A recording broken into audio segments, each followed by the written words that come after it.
The Point. 98.7 CKPM FM. 98.7 The Point. That's the 1975 and somebody else. It's 8:13. Good morning. It is a Thursday morning. Clouds and sunshine today as we head into the second last day before the weekend. Hey, it's a Throwback Thursday. We have some classic cuts coming up. But right now, we are going to talk the Power of Ideas Tour. It's coming to the Terry Fox School, Senior Secondary, happening on February 2nd. Anthony is here, and Mr. Csuka is here. Anthony is one of the students. How are you, Anthony? I'm good. Good. And you are, how did you get to be chosen? Were you voluntold to be here, or what happened?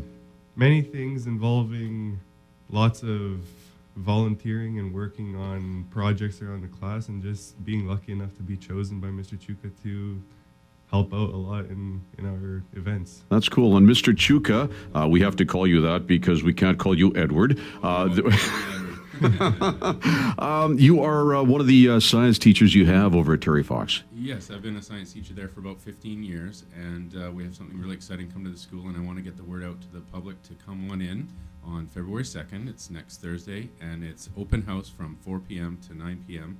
Free admission. Come on in, and the school is going to be alive, celebrating science. Well, I'm blown away by what you've got here. You've got the demo domain, you've got Movie Mayhem, Author's Alley, the main exhibit, the Fox Fair, the Food Fiesta. It's like the P&E all over again, except at Terry Fox. That's a great one. Yeah, it's a science P&E totally happening at Fox, and I've had 9 months of notice for this, so I've had time to prepare and get the whole school organized. The whole staff has been amazing. Our principal, Heather Murphy, she's been awesome. And we've been putting together numerous side attractions, about a dozen side attractions to attract people in addition to the national tour that's already coming. They're bringing 3 main exhibits from the Perimeter Institute in Ontario, and they're going to be in our gym set up with a big physics exhibit. They're going to be in our theater with Innovation 150 talks, and they're going to be in my classroom 104 with 3D printers and laser cutters and all sorts of cool technology. I'm excited because I've always been a bit of a science geek. Science was one of my top subjects in school, that and physical education and art, the 3 things that I absolutely love the most. So I'm like a little kid looking forward to this thing. Oh, absolutely. I just want everybody to come on in and enjoy. And we're going to have Science World there. We're going to have the aquarium represented by Aquavan. We're going to have Douglas College doing Stinks and Bangs. We're going to have SFU with a levitating train. We're going to have Anthony doing Super Spheros in one of the rooms. And then we're going to have so many of Fox Fair, a science fair for SD43 kids. There's a $200 prize that they can win for anything from little kids up to high school kids. And we're going to have a photo contest for costumes. If you want to wear a costume, come on in and you can win $100 for so kind of like Comic-Con. It's Science Comic-Con. Yes, absolutely. Excellent. Let's see. Back to the aquarium here. So are you going to flood the cafeteria and bring in some dolphins or something? Well, that would be fun, and I can work on that for you if you like. We already do have some tanks in one of our biology rooms, but they're going to be bringing in more, and they're going to have their Aquavan parked out front with balloons on, and it's going to be one of the attractions to bring people in. Great. We're going to talk to Anthony in a bit about this, the things he's got here, but I want to find out what got you into science, Anthony. You're also an athlete as well, aren't you? Yeah. Okay, so what's your athletic ability? What do you do? I've been playing basketball since I was a little kid. My dad just kind of introduced me into the athletic side of things, and I guess they merge so well, athletics and sciences and school and stuff. Like, they both complement each other. You have a healthy body, you have a healthy mind. They go so well together. And that's nice. And also with basketball, of course, physics has a lot to do with basketball right there. That definitely. Trajectory of the ball towards the hoop, everything matches. Excellent. And how's the Terry Fox Ravens doing this year? We're not bad. We came off last week. We had 3 league wins, and we had our last game 2 days ago against Pine Tree. Unfortunately, that was a loss, but we're looking forward to, we play Kitsilano tonight. Oh, good. Kick some Kitsilano butt. Those smoked open hippies out there. Okay, we're going to talk to you guys again in a bit about the science fair, but we're going to play some commercials, and we'll be back. We're talking about the Power of Ideas Tour coming to Terry Fox on February 2nd. That's a Thursday, and it's going to be Thursday afternoon, evening from 4 p.m. to 9 p.m. More details coming up after this. The 2 hours of The Conspiracy Show every week on Tri-City Radio, 98.7 CKPM FM. It's 8:19. Good morning. We have got a couple of special guests here, Anthony and Mr. Csuka, both from Terry Fox Senior Secondary, the Innovation 150. This is all part of Canada 150. We are celebrating our 150th anniversary as a country this year. So thanks to the Perimeter Institute, you guys have got three big events coming down to Terry Fox, as well as all the stuff you've all put together down there. Exactly, yeah. So we have in the gym is going to be a physics setup done by Perimeter Institute. And there's something Canadians can be very proud of. They are in Ontario, and they were founded by the maker of the BlackBerry phone. And he actually loves physics so much that he donated $100 million to get them started. So they built the building of their dreams, and it's something quite special with chalkboards all over the walls, and they write down their big ideas all over the place. And they bring people together from around the world to collaborate on physics. Dr. Hawking, Stephen Hawking, has an office there amongst many others, and they all work together. And in the last 2 years, they've won the last 2 Nobel Prizes for physics. 2015, Dr. McDonald for neutrinos, and 2016 as well. Wow, that's amazing. And this is the thing that I like about these, because you never tell anybody it can't be done. You just say, how can it be done? Oh, exactly. I was fortunate enough to be chosen as one of 40 teachers that they bring in every year. 40 teachers, physics teachers from around the world, get to go to Perimeter, all expenses paid, flight, accommodation, food, everything. And they bring you in and they teach you what's the latest in physics. You get to meet these researchers, and you get to collaborate with other keen physics teachers. And, and then they put you together in a network where I can talk to people from Harvard who write books on black holes. If I got a question, I can talk to them. And so they're really something Canadians can be proud of. And I'm so glad they're coming to see me. Yeah, that's excellent. That's excellent. So, Anthony, you've got this sphere thing that you've been programming or dealing with. Tell us about that.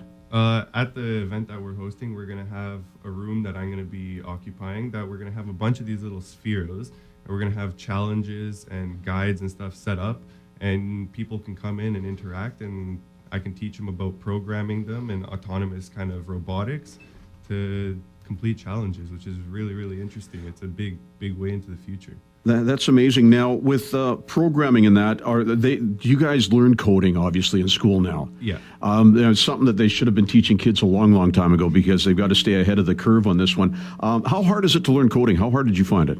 I learned the basics of coding back in grade 9 when I took my first IT9, my technical education course. And honestly, it was not that hard. Hosted by one of our teachers, Mr. McChrystal, he brought a lot of knowledge into it, and he actually made it seem really, really simple. Excellent. Well, we got a lot more to talk about, 3D printers and more, but we're going to play the ultimate science tune on a Throwback Thursday. Here's Thomas Dolby on The Point.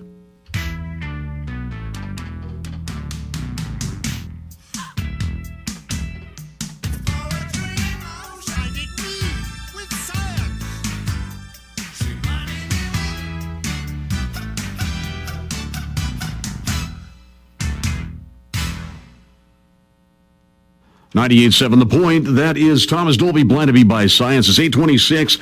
The Power of Ideas Tour is here. It is happening on February 2nd, Terry Fox Senior Secondary. That's over on Riverwood Gate in Poco. So if you're not familiar where Terry Fox is, and if you live in the Tri-Cities and you don't know, what's wrong with you? You know where the Home Depot is, way over on the other side of Poco. It's in that little road behind there, and that's how you get to it. I've got Mr. Csuka and Anthony here, both from the science department at Terry Fox Senior Secondary. So the Innovation 150 is coming February 2nd. It's all free for anybody who wants to come. It goes from 4 to 9. What is the thing you're looking forward most to out of all this? Oh, I just think it's seeing the Perimeter Institute and what they can come up with in the gym. I just was so impressed by them when I went to see them. They're going to be setting up a whole bunch of interactive exhibits, things called like Spin to Infin and Wall of Ideas. And I don't know, there's about 6 or 7 of these. Large Hadron Collider. Right, Large Hadron Collider. What's the thing you're looking forward to most, Anthony? I just want to see what our students and our community, the students from all the way from elementary school and high school, what they can come up with, like what we have generated as a community, and eventually that's what's going to lead us forward. Well, you're right, and you look at the things and the ideas that people have gotten just by watching something like Star Trek. Who would have thought we'd have these mobile communication devices or these scanners, in the 60s, and now look at what we got nowadays. Oh, talking about Star Trek, there is a company in Poco that many people haven't heard of called Finger Food Studios. and it has nothing to do with food. It's all about technology. They have come up with the app for these spheros, and they donated 12 of them to my school. So I've been showing them to my class, and other teachers have been using them. And they actually have a holodeck. I'm not kidding, a holodeck. They patented the word, apparently. They have the largest holodeck in the world, and it's in Poco. Who knew? It's 26,000 square feet or something, and they actually are designing large semi-trucks with virtual reality glasses called HoloLenses. And you can use your hands while you're wearing this HoloLens to modify the shape of this semi-truck to make it more streamlined or more aerodynamic or whatever you want with your hands wearing these goggles in a holodeck. How cool is that? It's a scientist's wet dream. Yes, the best thing right there. That's all you can say about it. Now, when did you discover you had a love for science? My first time, it was actually before I encountered science, was actually first with mathematics. Okay. And that led me into sciences. And I attribute that to one of my grade 7 teachers when I was over at Banting. He inspired me to really chase what I wanted to do. And I really found a love for math back then. And that kind of led me into researching on my own, finding things out on my own, and just diverted me into science. So math was never meant to be fun when we were kids growing up. So did this teacher make it fun, or did your brain just work that way? He made it fun. He made it seem easy. He made it seem simple. He taught it in a way that didn't make it feel cluttered or overstraining or stuff. It made it so simple, and it was enjoyable. And that's the biggest thing, because math is one of the toughest things for kids to wrap their head around. So if you can get a teacher like that, and that's similar with science. If you make science fun, not everybody can be Bill Nye, the science guy, right? Oh, totally. You got to make it fun, and I've been very fortunate to have some students build some things for me to make my class even funner. One is Nick Rakic. He built something called the Csuka, which fires hockey pucks at 300 kilometers an hour, and we use it for projectile motion. And Anthony here has been busy building something he's going to call the Csuka pendulum or something like that, and it catches the puck and swings up in the air. And based on how high it swings, you can calculate backwards to how fast the puck was actually going. Wow. So it's been really exciting, and the kids love it, and I'm having a great time. And I had Anthony last year in my Physics 11 class, and he sure made that class something special with his extra awesome questions. You're not the annoying kid that asks all the questions, are you, Anthony? Not all the time. I was just thinking, what's that thing when you get everything in motion? So you fire the puck hits the pendulum will hit the golf ball, That's called the Rube Goldberg machine. Yeah, Rube Goldberg, yeah. Yeah, I've taught that in general science classes in the past, and they're a lot of fun. You try to make as many energy conversions as you can and make it go on its own for as long as you can. That's a fun science experiment. Excellent. So I've got Mr. Csuka here from Terry Fox Senior Secondary. Anthony is here as well. We're going to play some commercials and come back and talk about this 3D printing thing they've got, and it's very fascinating. Stay Orca Air. It's 8:32. Good morning. We've been talking science. Yes, we've been blinded by science. It's the Power of Ideas tour that's coming to Terry Fox Senior Secondary, February 2nd. Now, is it happening the 3rd too, or just the 2nd? The main event is happening just on the 2nd. We have some things happening for our own students on the 3rd, but I'd like to focus on the 2nd, where the public can come on in for free. Excellent. Now, this is totally exciting. It's in conjunction with Canada 150, the Premier Institute, Actua, University of Waterloo, the Institute for Quantum Computing. Now, that is something cool, because these guys in Burnaby have developed this quantum computer. And for those of you that, you could probably explain it better, but the dumbed-down version is computers have switches off and on. So basically, information travels one direction at one time and can't go the other direction. With a quantum computer, it opens it right up so information can travel both ways? Exactly, yeah. Traditionally, okay, I'm going to go teach your science class today. Totally, you're welcome to. I can stay here and do your show. Excellent. Now, you've got something that they first made an appearance publicly. I guess people started taking notice about 2008, 3D printers. 3D printers are a very exciting technology, and we've been fortunate enough to get one. We've actually got a couple at Terry Fox, but I've just received a very new, very nice one in my room, and I've started a new club called the Terry Fox Innovation Society, and we are busy printing student projects everything from the yes/no 3D object that you have in front of you that could not be made any other way other than 3D printing. And to explain this yes/no thing, so you look at it one way, and it's like you can be a desk thing. It can be built at any size, and it's got yes, but because of the way it's printed, you turn it the other way, and it's got no. And this is just a fantastic There's 3 of thing. each, and this is a unique design by a student who came to me and wanted to print it, and he printed one himself, and I loved it so much. I printed an extra one just as an example. He better copyright this. Yeah, maybe you should. And we've had this student named Ali who has designed in 3D an artificial heart that he thinks is better than what's being put in humans today. And so he's been working on making a model of it to start with. And so we've been working with Anthony, and Anthony is the president of this new club called Terry Fox Innovation Society. He knows more about 3D printing than anybody in the whole school, including me. And he's been really helping Ali print this heart. So we've got the first half in front of you. You're holding it. It's got the chambers started. And then today we are printing the second half, and it's going to be with aortas and all sorts of crazy stuff. And it's going to take about 20 hours to print, and we're hoping it goes well today. Well, that's amazing. How old is Ali? Ali is a grade 11 student. Where from did Iran. he come up with this? He's from Iran, and he's been collaborating with numerous people, and they've been working on this heart design that he thinks is going to be something big. So he encouraged our principal, Miss Murphy, to get a 3D printer in my room to work with me and Anthony and get it all happening. And he's one of the big reasons why we got this 3D printer. And it's been a lot of fun to use, and yeah, I'm loving it. It's amazing. And what is it? Jarvik had the first artificial heart back in the 70s, so things have come a long way since then. Absolutely. So, Anthony, you have a 3D printer yourself. Yes, I actually just recently received it, and I'm very excited to start using it. And what's the first thing you're going to print? Probably some test prints, but you know what? I might actually print that heart just as an example of what I've been working on. That's just it's just phenomenal the way science technology has been growing, and you, Terry Fox, people have been known for your athletics over the years, but it seems to me that you're going to be known for a whole bunch more in the near future. Oh, you've hit the nail on the head there. That's something in my 15-year career that I've always felt that we've had a great reputation for athletics and music, but the reputation for science just hasn't been there, and I just wanted to bring up the level. That's one of my main motivations behind making this event so big, is I just love having science in the spotlight, and I want to bring up the level of science at Terry Fox, and I want to attract great kids in the future from all around the area to come to Terry Fox and be in our science class. Well, we're going to have to build Terry Fox more rooms, I think, because you're going to have some overcrowding there. Oh, I even see the day where Perimeter Institute has an attachment to our building where we have more science rooms, and we can connect with Perimeter in an area of our school where their portables are in the math department.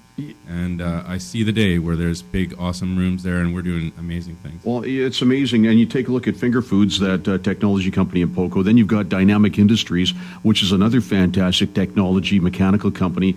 And you look at it, you don't have to go to the States anymore to succeed, because what we've got in Poco with the high-speed capability through internet and through this innovation is great. Yeah, I've been speaking to Dynamic Studios and 3D Wave as well, and robotics education, and I've got a part of the school called Career Corridor, where they can come in and showcase the amazing things they're doing. So Finger Foods will be there, robotics education will be there, and I'm in speaking with D-Wave and Dynamic Structures as well to get them involved. Is it too late for me to sign up for school and go back into grade 11 again? Just shave off the gray beard and you'll be fine. That's actually the funniest thing anybody's said in the last little bit. Mr. Csuka, for a science teacher. Well, how many? There's you and Mr. Madrell. Those two science teachers. How many do you have there? Oh, we've got about a dozen or a little more. Really? It used to be more than that, but yeah, we've got a big school. It's 1,600 kids. So about a dozen science teachers, and they're all amazing. Miss Lawson is a chemistry teacher who is running the Fox Fair, and so she's got a big part in this, and that'll be in our small gym, and the public can walk around and see these students' projects and vote for it, and the winner gets $200, and so Miss Lawson's in charge of that. So we've got a really great staff at Terry Fox, and when I've been interviewing students lately, the number one reason they like being at Terry Fox is the teachers. Excellent. And yes, and I've met a few of you. Actually, there's a basketball tournament there this weekend, and I've got to go run time or scoring or something, so I'm going to be sitting in your gym.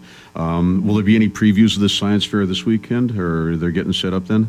They're coming in on Wednesday. I don't Yeah. think you'll see much on the weekend, but on Wednesday they arrive with their big semi truck, and I think it takes about 8 hours to set up in Wow. the gym. So they're going to come on in after our D block on Wednesday at about 2:30, and they're going to start setting up, and they'll be done at like 10 p.m. And then the morning rolls around on the Thursday, and we'll have regular classes that can tour the gym on the Thursday morning, and then at 4 p.m. we open our doors to the public to come on in, anybody who wants. That's going to be exciting. I'm bringing my kid down there, definitely. Now, before we leave you, science has been made cool by a couple of things. First off, the Star Wars, or Star Trek kind of thing, but most recently would be the Big Bang Theory.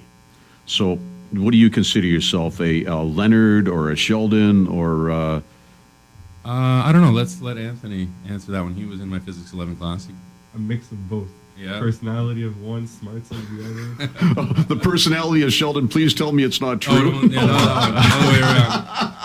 I'm not sure if I want That's the personalities of any of those guys. That's Comedic great. nature of one.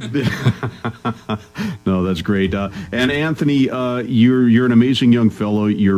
See, this shows that you can be smart, you can be an athlete, and you can be a good guy too. So it used to be that jocks were jocks, and the science class was the science class, and you've proved them wrong here.